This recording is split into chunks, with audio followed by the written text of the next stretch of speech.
সবসময় অন্যদের সাহায্য করা, তাদের প্রয়োজনকে আগে রাখা, শুনতে তো দারুণ গুণ মনে হয়, তাই না? কিন্তু কি হবে যদি বলি আমাদের এই অভ্যাসটাই হয়তো আমাদের ভেতরের শান্তিকে ধীরে ধীরে নষ্ট করে দিচ্ছে?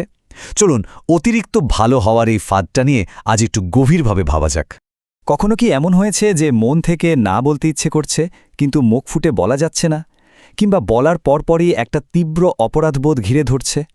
যদি উত্তরটা হ্যাঁ হয়, তাহলে জেনে রাখুন এই অনুভূতিটা কিন্তু অনেকেরই হয়। আর জানেন তো, এটাই হলো সেই ফাঁদটা যার কথা আমরা আজ বলছি।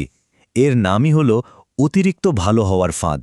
আর এটা আমরা যতটা ভাবি তার চেয়েও অনেক বেশি কমন একটা ব্যাপার। তো এই পিপল প্লিজিং বা অন্যকে খুশি করার ফাঁদটা আসলে কি? এটা হলো একটা চক্রের মতো, যা চলতেই থাকে। না বলতে ভয় লাগে, কারণ যদি অন্যেরা কষ্ট পায় বা হতাশ হয়। আর ঠিক এই ভয় থেকেই নিজের সাধ্যের বাইরে গিয়েও আমরা অনেক দায়িত্ব ঘাড়ে নিয়ে ফেলি, শুধু এই ভেবেই যে লোকে কি ভাব। কিন্তু এই ফাঁদে আটকে থাকার একটা বিরাট মানসিক দাম দিতে হয়। আর এর থেকে জন্ম নেয় দুটো বড় সমস্যা। এক, মারাত্মক মানসিক চাপ, আর দুই, মনের গভীরে জমতে থাকা একটা চাপা বিরক্তি। ব্যাপারটা একবার ভেবে দেখুন। একদিকে মাথায় সবসময় একটা চাপ কাজ করছে, অন্যদিকে ভেতরে ভেতরে জমছে ক্ষোভ আর তিক্ততা। মানে বাইরে থেকে মুখে হাসি রেখে হ্যাঁ বলা হচ্ছে, কিন্তু ভেতরটা হয়তো হতাশায়, বিরক্তিতে ভরে যাচ্ছে। কিন্তু প্রশ্ন হলো, আমরা জেনে শুনেও কেন এমনটা করি? কোন জিনিসটা আমাদের এই ফাঁদের মধ্যে আটকে রাখে? উত্তরটা কিন্তু লুকিয়ে আছে একটাই, খুব শক্তিশালী অনুভূতির মধ্যে, আর সেটা হলো ভয়। আচ্ছা, জানেন, মনোবিজ্ঞানীরা এর একটা বেশ মজার নাম দিয়েছেন, উদ্বিগ্ন সহকারী বা অ্যাংশাস অ্যাসিস্ট্যান্ট।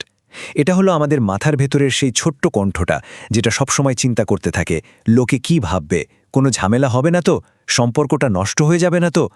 এই ভয়টাই আসলে আমাদের দিয়ে হ্যাঁ বলিয়ে নেয়। আর ওই উদ্বিগ্ন সহকারী কি করে? সারাক্ষণ কানে কানে ফিসফিস করে, আরে না বললে তো রেগে যাবে, তার চেয়ে বরং হ্যাঁ বলে ঝামেলা মিটিয়ে ফেলাই ভালো। আর দেখতে দেখতে এই ভাবনাটাই আমাদের সব কাজের চালক হয়ে ওঠে। আর যখন আমরা এই ভয়ের বশে কাজ করা শুরু করি, তখন আমরা জড়িয়ে পড়ি এমন এক জিনিসে যেটাকে বলা হয় লোক দেখানো উদারতা। এর মানেটা কি? এর মানে হলো, যখন কেউ নিজের সময় বা শক্তি দিচ্ছে, সেটা কিন্তু আসল ইচ্ছা থেকে নয়, ওটা আসছে ভয় থেকে বা এক ধরনের বাধ্যবাধকতা থেকে। বাইরে থেকে দেখতে হয়তো এটাকে খুব উদার একটা কাজ মনে হতে পারে, কিন্তু আসলে এর পেছনের ইঞ্জিনটা হলো দুশ্চিন্তা। দেখুন, ভয় থেকে যখন কিছু করা হয় সেটা একটা বোঝার মতো লাগে, এটা মনে ক্ষোভ জন্মায় আর ভেতরকার সব শক্তি যেন নিংড়ে নেয়। কিন্তু যখন মন থেকে নিজের পছন্দে কিছু করা হয়, তখন ব্যাপারটা ঠিক উল্টো, তাই না? ওটা একটা উপহারের মতো মনে হয়, মনটা ভরে যায়, নতুন করে শক্তি পাওয়া যায়। তাহলে এই চক্রটা ভাঙার উপায় কি? এর উত্তর লুকিয়ে আছে সীমানা বা বাউন্ডারি তৈরি করার শক্তির মধ্যে। অনেকেই ভাবেন বাউন্ডারি তৈরি করা মানেই বোধহয় স্বার্থপর হয়ে যাওয়া, কিন্তু ব্যাপারটা একদমই তা নয়। দেখুন, বাউন্ডারি মানে কিন্তু দেয়াল তোলা নয়। বাউন্ডারি হলো অন্যকে শুধু এটা জানিয়ে দেওয়া যে ঠিক কোন আচরণটা আমাদের কাছে সম্মানজনক মনে হয়। তাহলে আসল উদারতার দিকে এগোনো যায় কিভাবে? এখানে তিনটে সহজ ধাপের কথা বলা যায়। প্রথমত, নিজের ভেতরের সেই উদ্বিগ্ন সহকারীকে চিনে ফেলা। দ্বিতীয়ত, খুব ছোট ছোট কম ঝুঁকির বিষয়ে বাউন্ডারি তৈরি করে অভ্যাস শুরু করা। আর সবশেষে, নিজের প্রতি সদয় হওয়াটা খুব জরুরি।